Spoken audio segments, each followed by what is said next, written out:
In 1860, the United States looked solid from the outside, yet inside, it was tearing at its seams. Most people say the Civil War started for a single reason: slavery, and then stopped there, but the first shots rang out for a knot of overlapping fears. Slavery sat at the center, yet the guns at Fort Sumpter fired because so many other tensions finally snapped at the same moment. Northern leaders worried that if the South walked away, monarchies around the globe would point to America and sneer that democracy had failed. With almost no stable republics anywhere on Earth, a peaceful breakup would suggest the whole experiment in self-government was doomed. Abraham Lincoln's cabinet argued that if Washington allowed secession to stand, foreign powers would point to the breakup and declare self-government a doomed fantasy. Worse, once one group of states proved it could exit without a fight, what would stop New England or the Midwest from splitting next time they lost an election? The Union, they feared, would unravel into mini-nations, each too weak to defend itself. In their minds, preserving the Union was the last line of defense for democracy itself, so even moderates chose war rather than another fragile compromise. Behind the shouting about slavery and states' rights sat an awkward truth.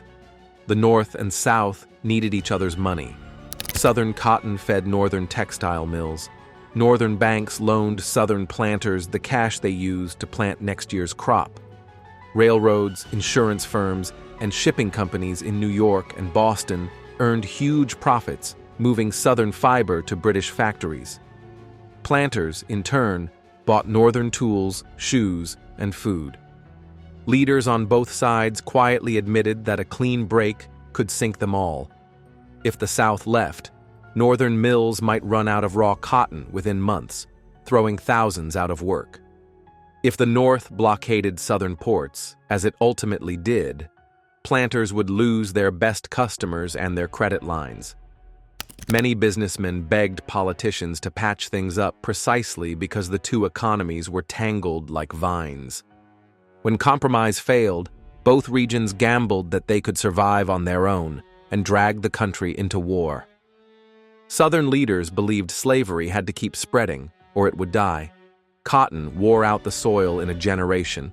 Without fresh land, planters faced shrinking profits and mounting debt. More urgent was political math. Every new free state tipped the Senate balance. If the South stopped expanding, it could soon be outvoted on every issue, including slavery itself. That fear drove the fight over the Western territories won from Mexico. Pro-slavery politicians pushed measures like the Kansas-Nebraska Act and cheered the 1857 Dred Scott decision, which said Congress couldn't ban slavery in the territories. At the same time, Southern filibusters tried to grab Cuba and parts of Central America, hoping to create new slave states overseas. Lincoln's 1860 platform didn't call for ending slavery where it already existed. It simply said no more slave states. For many planters, that was a death sentence in slow motion. Better, they thought, to leave the Union than watch slavery suffocate inside it. In their eyes, secession wasn't rebellion. It was survival. Long before 1860, the Union nearly split on the issue of their tariffs.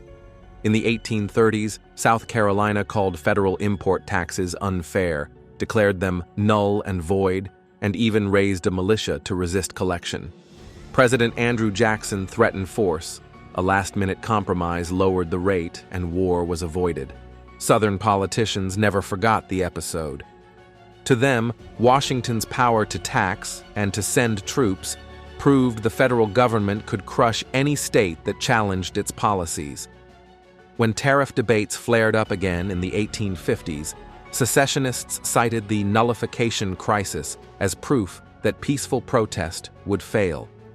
Better to leave the Union on their own terms than be dragged into another showdown where Northern numbers would win the vote and the Army would enforce it.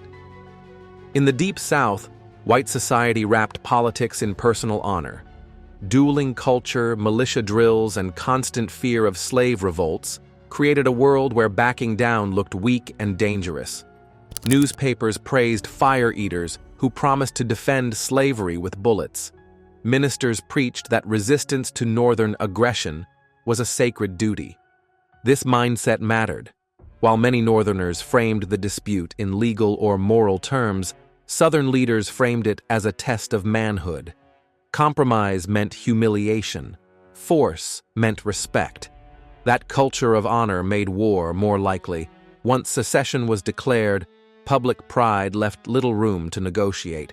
Choosing violence felt not just acceptable, but obligatory. In 1864, key slave states, Virginia, Tennessee, Arkansas, and North Carolina, still leaned Unionist. Lincoln knew if the Deep South broke away peacefully, these swing states might follow. Confederate leaders understood the same. Win the border region, and you gain manpower, factories, and legitimacy. The first shots turned theory into reality. When South Carolina fired on Fort Sumpter and Lincoln called for 75,000 volunteers, many in the Upper South saw it as federal invasion. Within weeks, those states seceded, flipping the map overnight. Both sides had gambled on border state reactions.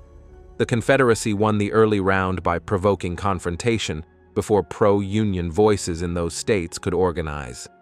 Fort Sumpter in Charleston Harbor was a federal outpost in newly declared Confederate territory. If Lincoln abandoned it, he'd admit secession was legal. If he used force first, he risked looking like the aggressor. He chose a middle path: send a supply ship, no troops, and wait. Jefferson Davis faced his own dilemma: allow the fort to stand and show weakness, or attack and unite wavering Southerners. Davis ordered the bombardment. Lincoln framed the shelling as a strike against the flag itself, called for volunteers, and the war began. Neither side fired mainly over food or flags. They fought over political credibility. Whoever backed down at Sumter would lose the moral high ground at home and abroad. Both North and South worried about Europe. The Confederacy believed King Cotton would force Britain or France to recognize its independence. Mills in Manchester and Lyon depended on Southern fiber. Union leaders feared that if foreign powers recognized a slave republic, the United States would be permanently weakened on the world stage. Lincoln's blockade aimed as much at Europe as at Dixie. Starve foreign mills of cotton, keep them neutral, and prove the Union could strangle secession on its own. Diplomats raced to London and Paris. The war's first year was as much about headlines in European newspapers as it was about battlefields in Virginia. After Appomattox, Southern politicians began rewriting motives. States' rights, not slavery, became the public explanation.